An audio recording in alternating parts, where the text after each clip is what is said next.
uğralı yıkama olarak Fatma Hanım'ın bambu halısını yıkadık. Getirdik. Burasında bir tane leke vardı.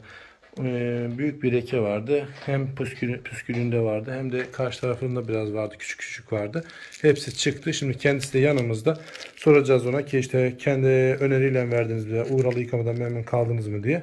Fatma Hanım nasıl? Uğralı yıkamadan gerçekten memnun kaldınız mı? Evet, ben çok memnun kaldım. Teşekkür ederim. Ellerinize sağlık. Bambu halınızı güvenip veremeyeceğinizi Evet, söylediniz ama uğralı yıkamayı kayıp getirdi size. Bundan sonra artık devamlı veririz güvenerek. Gerçekten de bir renklerindeki o Yok, canlılığı yok. görüyorsunuz değil mi? Evet. Halının tüyleri yukarıya kalkmış Evet, değil mi?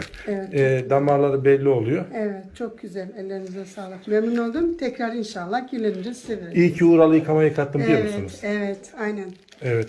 Fatma Hanım İyi bizden... ki kız kardeşim tavsiye etti. Yoksa başka Evet. yere gene aynı benim halıcıma verecektim. Yine ne olacaktı belli olmayacaktı. Evet, halılarınızı solacaktı. Evet.